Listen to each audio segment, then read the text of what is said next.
Golf Central on YouTube is brought to you by the new Chrome Tour golf ball from Callaway. Hi, I'm Whit Watson. This is your Golf Central update. The PGA Tour has a doubleheader this week. The inaugural Myrtle Beach Classic starts on Thursday. A lot at stake for guys playing there, including a 2-year PGA Tour exemption for the winner. The field includes the Bryan brothers, Wesley and George, and they caught up with Damon Hack and Eamon Lynch on Golf Today.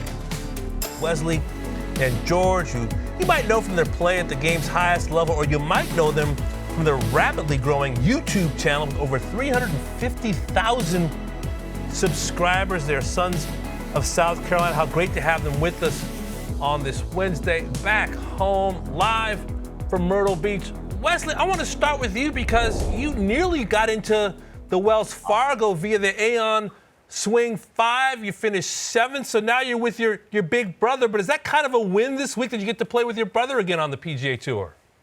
Yeah, I was honestly right after the Dominican, I was wondering if there were scenarios in which I could turn down the Wells Fargo invite and come play in Myrtle Beach, because we kind of had this one marked on the calendar for a while, and I almost played good enough to play my way out of it, which I guess would have been a good thing, but would have been disappointing for sure. George, you almost made it into the field directly through kind of an influencer playoff event. Why do you think that was a kind of a smart move for the tournament to try to draw more attention, given how difficult it is to find oxygen for professional golf events when they're up against the best players in the world somewhere else down the street? Man, the heavy-hitting questions early, I like it. No, like when I finished out on 18 of the queue and chipped in the water and made a mess, lost my spot.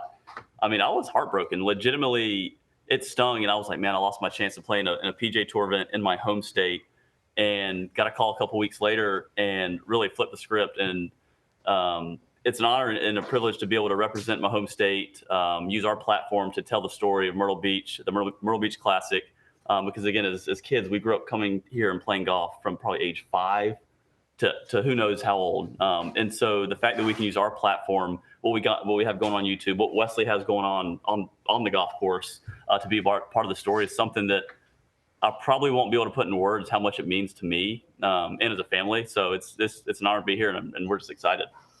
Wesley, we talked to the good guys in Phoenix, and I brought up the Bryan bros, and they kind of were bowing like you two are like Yoda and Obi-Wan Kenobi when it comes to this space via YouTube and trick shots. How much do you feel like an OG, Wesley? You kind of launched this entire franchise, as it were. Wesley, no, it was George. Okay. George launched it. I just was the one that hit the ball out of midair, but it definitely was George's deal getting the whole thing started up. And yeah, I also feel like one of the OGs out here on the PGA Tour now, because I feel like there's very few guys out here that are older than me. Luckily, one of them is sitting to my right here. But look at that group. Yeah, that is a good-looking group right there. I'll tell you what, that right there, I know you asked a question. Micah caddied for me in the U.S. Open qualifier this past year, and that was one of the more heartbreaking losses I've ever experienced, to not make it in that U.S. Open. But back to the original question, yes, I guess at the time it was Garrett Clark who was posting stuff on Instagram, and he was probably the first one that started doing the trick shot stuff, and then you had Josh Kelly and Coach Rusty, and we started to quickly realize that our talents as trick shotters was just not that of the guys coming into the space. And conveniently at the time, I got on the Korn Ferry Tour, which kind of for you, trick shot stuff. Conveniently for you. It was very convenient for me.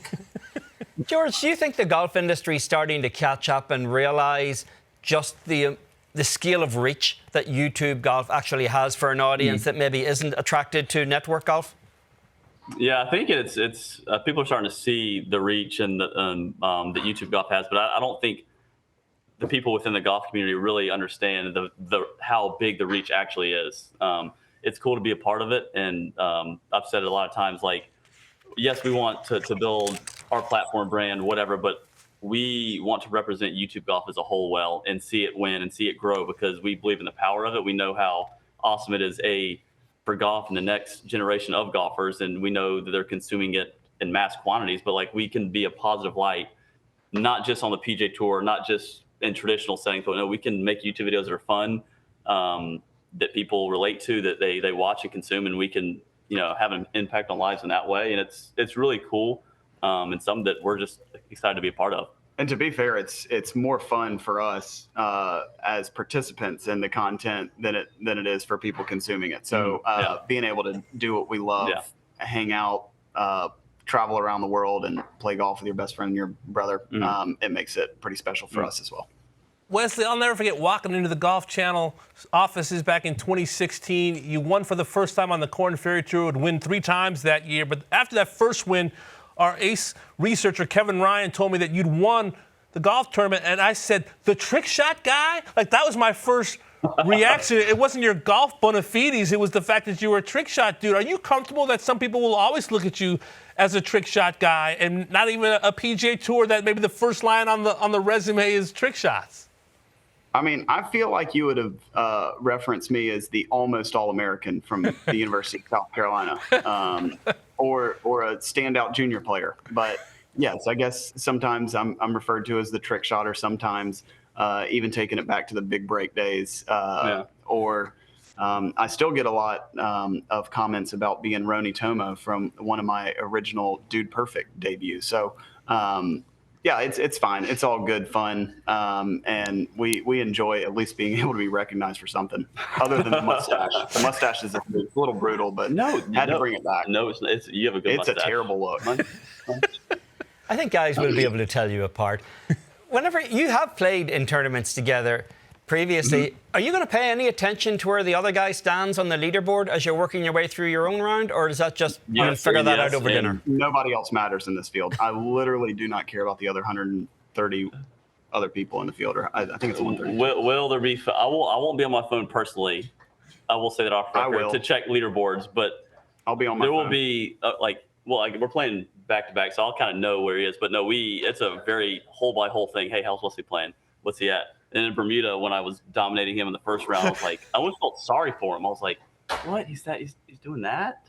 And I was like, and then they started chanting, "Let's catch Wes." Yeah, and then it changed. But no, it's one of those things that's always kind of motivated us when we play in tournaments together. Is like the tournament is almost secondary, but the primary thing is to beat one another. And if we're playing bad, we always want to catch the other. And so we've had a lot of good battles. Now, not as many as late. Wesley's been playing a little better. I mean, they saw it just this week on YouTube. Yeah, I know. No, but it's fun. It's what's driven us, and I think it's what's helped us get us to where we are, especially where Wesley is right now.